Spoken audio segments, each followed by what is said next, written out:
Hello, and welcome to Our American Government. I am your host, Mr. Samuelson. Last time we were together, we looked at national and state powers, specifically the system of federalism, and how it results in shared powers between federal and state governments.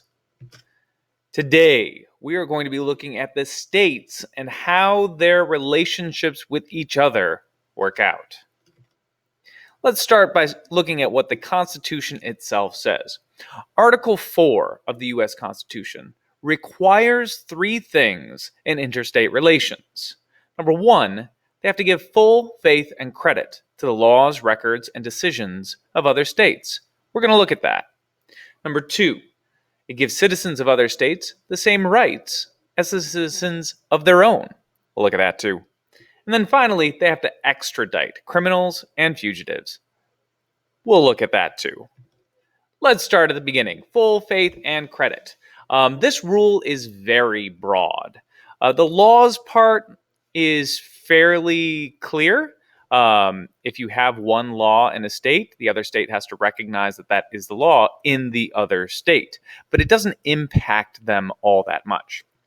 Where it does impact them is on the issue of records. Records can be a big deal.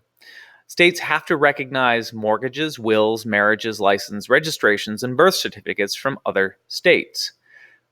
Where this became a big example recently was in gay marriage. When several states had recognized gay marriage as a right within the state and registered those marriages, the interpretation of many was that that marriage had to be recognized and be legally binding in others. This was challenged, wound up going through the whole court system, and the end result was that gay marriage was legalized for the entire United States through the U.S. Supreme Court. But for a long time, this was an issue that fell under full faith and credit. Also, citizens can't change states to avoid an agreement. So if a court rules that you have to pay child support, and you're living in Massachusetts, and it was a Massachusetts court that ruled that you had to pay child support because you're, an absentee parent, well, you can't move to Florida to avoid paying that child support.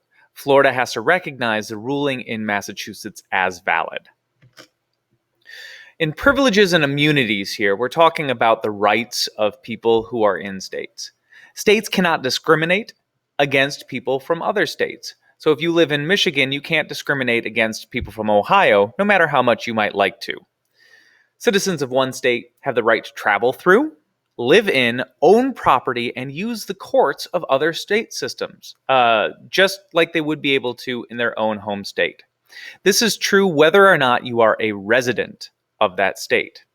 This discrepancy between residency occurs when you have homes in multiple states. If you have a home in Florida that you like to escape to during the cold of winter, that's great, but that doesn't necessarily mean you're a resident of Florida, especially if you're only there for a couple months of the year.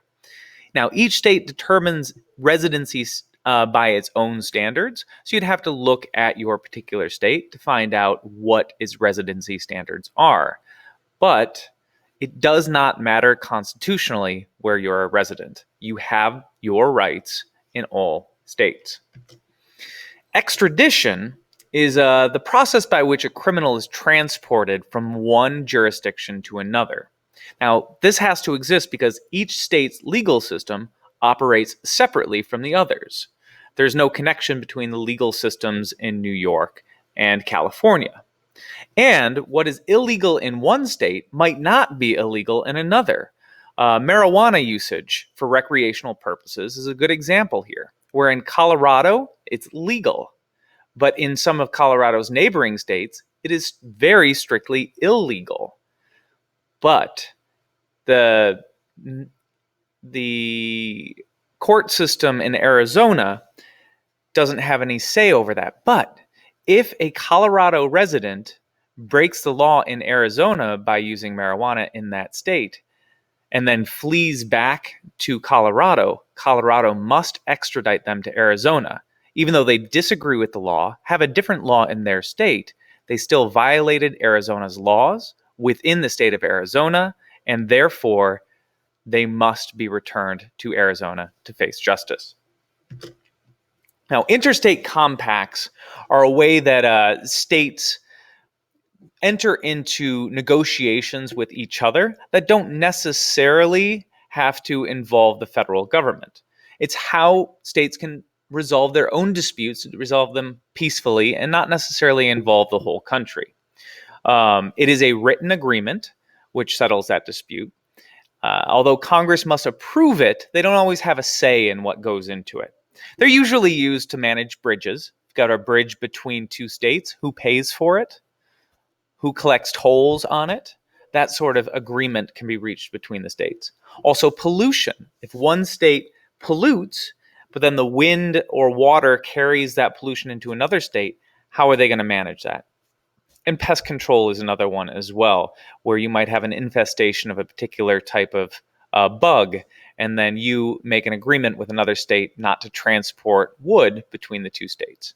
A big example in the United States is around the Great Lakes, where each state that comes into contact with the Great Lakes has entered into an agreement about how that water is used. And they cannot, say, build a pipeline to bring water from Lake Michigan to Arizona without the agreement of all states. Illinois can't decide by themselves they want to do that and sell water to Arizona and make a buck while costing everybody else that resource. Now, sometimes they can't come to these interstate compacts, they can't come to an agreement, and the U.S. Supreme Court has to settle the issue. It's an area where the U.S. Supreme Court has something called original jurisdiction. They're the only court that will hear that case. It doesn't go anywhere else. So if two states want to sue each other, let's take Colorado and Arizona. If Arizona wanted to sue Colorado because people are purchasing a whole bunch of marijuana in Colorado legally and then transporting it into Arizona to sell it illegally, that might be an issue that arises between the state that they struggle to come to a resolution on by themselves. Arizona could sue Colorado, take them to the U.S. Supreme Court, and have the U.S. Supreme Court settle that issue. Though typically these issues are more likely to arise over water resources. Say one state moves a river, diverts the water from a river to feed the farms in their state, and now other states don't get access to that water. That might be an issue that leads to a lawsuit. Pollution is another one. State boundaries is an interesting one, where over time rivers change their courses, and if a river changes its course, and the west side of a river belongs to one state and the east side belongs to another, but that river itself has moved, do the state boundaries move? That's a case that the U.S. Supreme Court can take up. All right, next time we're going to look at federalism and how it's changing over time, particularly as it relates to the growth of federal powers. How does that hurt the states? How does that benefit the states? We'll see next time. Thank you for joining me today for Our American Government, and farewell.